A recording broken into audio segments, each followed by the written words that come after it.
안녕하세요. 닥터 꼬집입니다. 저희 병원은 다른 병원보다 내 치아 지키기 프로젝트를 해서 그런지 몰라도 치아 발치 진단을 받고 살리기 위해서 오시는 분들도 많이 있으신데, 다른 병원에서 임플란트가 불가능하다고 해서 이제 임플란트를 심기 위해서 오시는 분들도 굉장히 많이 있으세요. 다른 병원에서 해결이 안 되는 것들을 많이 하다 보니까 저희 병원이 좀 환자분들에게 포커싱이 되어 있거든요. 그래서 이제 환자분들이 최대한 원하는 거를 어떻게든 해드리려고 노력을 많이 하다 보니까 많이들 찾아오고 계세요.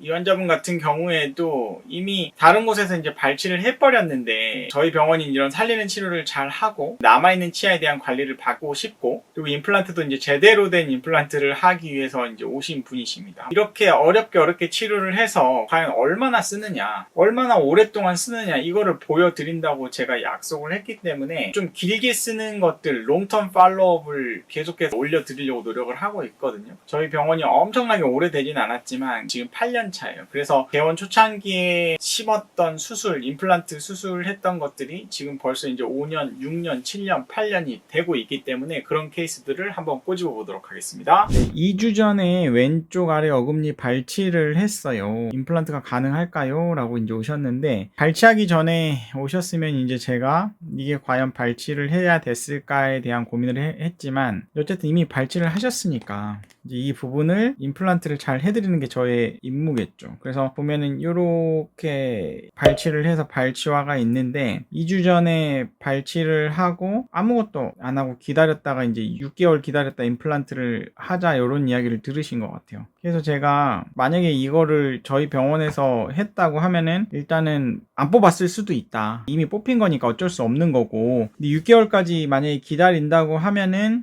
요 부분에 이제 뭔가 염증이 심할 때, 발치 즉시 임플란트가 불가능할 때 여기 뼈 이식이라도 해놓고 위쪽에 철사로 묶어서 이 윗부분이 밑으로 떨어지는 거를 방지하는 것도 해야 되는데, 이제 그것도 안 된 걸로 봐서는 굉장히 올드한 컨셉을 갖고 있는 치과 선생님이 했을 확률이 높다고 저는 생각을 했고, 근데 어찌 됐든지 간에 여기는 발치 즉시 임플란트 2주 전에 했지만 제가 수술 바로 할 수 있을 것 같아서 바로 해드릴게요 라고 이제 말씀을 하고 들어갔고, 실은 요 반대편도 발치를 해야 될 가능성이 있다고 이야기를 들었다고 했는데, 제가 요 반대편은 어떻게든 살리는 치료를 해서 살려보겠습니다 라고 말씀을 드리고 치료를 들어간 케이스예요. 그래서 이 환자분 같은 경우에는 여기가 이제 2주밖에 안 됐기 때문에 여기가 잇몸이 아직 덜 다쳤죠. 덜 다쳤고, 이런 경우에는 잇몸이 굉장히 약해요. 그래서 잇몸을 좀 조심하게 컨트롤하는 게 굉장히 중요하고, 염증을 일단 기본적으로 다 제거를 했느냐도 중요해요. 그러니까 염증 제거가 됐느냐, 일단 열고 들어가서 지저분한 거 싹 드러내버리기로 하고 임플란트를 당일에 바로 심어버린 거예요. 그리고 뼈 이식까지 하고 잇몸을 이렇게 꿰매 놓으니까 이제 깨끗하게 된 거고, 이 부분이 반대편 같은 경우에는 제가 약속해드린 대로 신경치료를 통해서 이제 살려드린 케이스이고, 1차 수술을 진행을 해서 6개월을 기다린 게 아니고 바로 즉시 임플란트를 시작을 해가지고 임플란트로 2차 수술까지 했고, 본을 떠가지고 이제 이렇게 임플란트를 잘 해드린 케이스예요. 이 환자분 같은 경우에는 저희 병원에 이제 계속 다니면서 여러 치료를 하고 있는데, 정확하게 이 중간에 임플란트가 나사구멍이 있죠. 그래서 이 나사구멍이 정확하게 들어갔기 때문에 음식물이 안 끼는 보철물이 제작이 될 수가 있었던 거고, 이 윗부분도 레지나의 스플린트를 통해서 이게 떨어지는 걸 방지를 했기 때문에 그대로 해가지고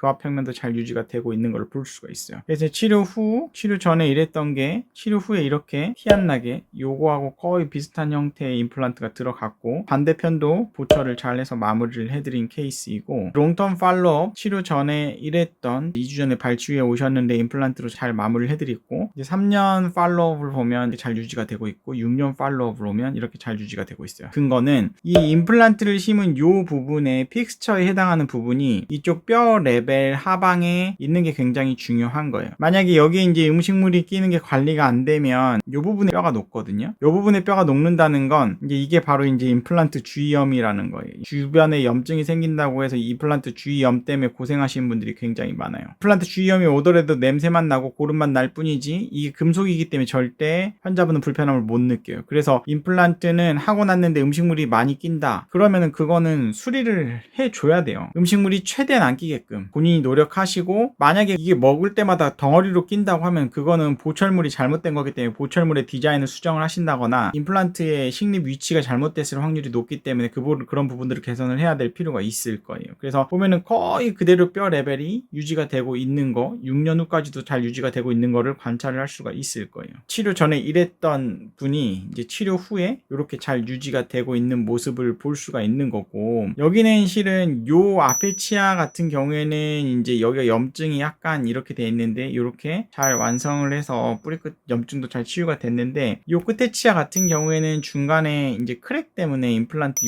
여기도 진행을 한 케이스예요. 그래서 환자분은 이제 계속해서 이제 저희 병원을 신뢰하고 와주고 계시고, 다른 치아들도 문제가 생길 때마다 치료를 관리를 받고 계신 분이십니다. 환자분들이 어떤 치과를 다니고 난 다음에 임플란트는 특히 중요한 게 뭐냐면, 임플란트를 한 후에 그거를 경과 관찰하면서 음식물이 끼는지에 대해서 계속 관리를 해주고, 만약에 음식물이 낀다고 하면은 그거를 약간 수정을 하는 그런 보수를 해주는 그런 치과를 만나야지만 이 임플란트 치료 후에 괜찮은 거예요. 저렴한 임플란트를 심고 나서 그거 심을 때는 싸게 했어요. 근데 임플란트에 음식물이 끼거나 뭔가 문제가 생겼을 때 그거에 대한 사후 케어를 안 해준다고 하면, 그런 곳에서 하신 분들은 이제 어느 치과에서도 손을 대려고 안 하기 때문에 치과사들 사이에서 딴 곳에서 임플란트 심은 거는 그 병원으로 보내는 거지, 내가 괜히 건드렸다가 좋은 마음에 건드렸다가 그 임플란트가 문제가 되면은 이제 환자도 예매해지고 치과사도 예매해지는 상황이 발생하기 때문에 그 치과로 자꾸 가라고 한단 말이에요. 근데 환자는 그 치과 가면 안 해주니까 가기 싫고 중간에 떠버리는 환자들이 너무 많아요 요새. 제 생각에는 저렴한 임플란트가 환자분들이 혹해가지고 임플란트를 심었다가 고생한 분들이 너무 많기 때문에 좀 꾸준하게 내가 다닐 수 있는 치과, 내 치아 관리, 다른 치아는 최대한 임플란트를 가지 않게끔 관리를 잘 해주면서, 임플란트 한 것은 음식물 끼는지 아니면 보수를 잘 해주는 그런 치과를 찾으셔야지 좀 편안한 임플란트를 쓰실 수 있을 거라고 확신합니다. 이 영상이 도움이 되셨다고 하시면 닥터코집 치과 DM 좋아요 구독 꼭 요청드립니다. 질문사항 있으시면 댓글로 달아주시고, 댓글에 대한 답변은 마이덴TV에서 해드리고 있습니다. 마이덴TV도 좋아요 구독 꼭 요청드립니다. 감사합니다.